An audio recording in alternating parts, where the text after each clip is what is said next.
Hey folks, Gary here doing the daily Bible reading for Monday, and I hope your weekend went awesome. Ours went pretty good, so there you go, and I hope you have a really good week. Because it's Monday and it's hot out, and when it gets really hot, people can get cranky, and I hope you don't get cranky. I hope you really enjoy the heat. I'm in an air-conditioned building, so that'll tell you how I feel about heat, but I hope you have an awesome week anyways, regardless, and that doesn't get us to the daily Bible reading, but this will. So we're looking at John 12, verses 28 to 30. And it goes like this. Father, glorify your name. Then a voice came from heaven.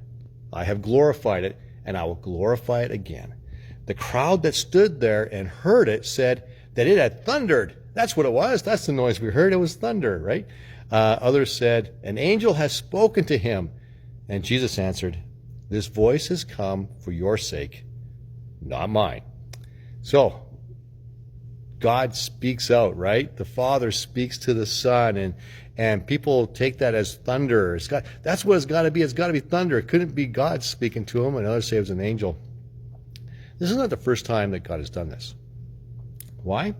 Because he validates the ministry of Jesus. He gives validation to it. Jesus is the Son of God, and God is validating that. We see that when Jesus was baptized, right? God spoke in a loud voice, and that's thunder again. Like people want to come up with a natural reason for what they just heard. When they were up on the Mount of Transfiguration, right? Jesus is up there with Moses and Elijah, and Peter and John and James are up there with him, and they hear a voice, and Peter loses his mind. God is validating the ministry of Jesus. He's saying, this is my son. And why is he saying that? Well, Jesus knows that he's his son. He doesn't have to convince Jesus, but it's for your sake and it's for my sake that God does these things, so that we would know who God is and believe in him.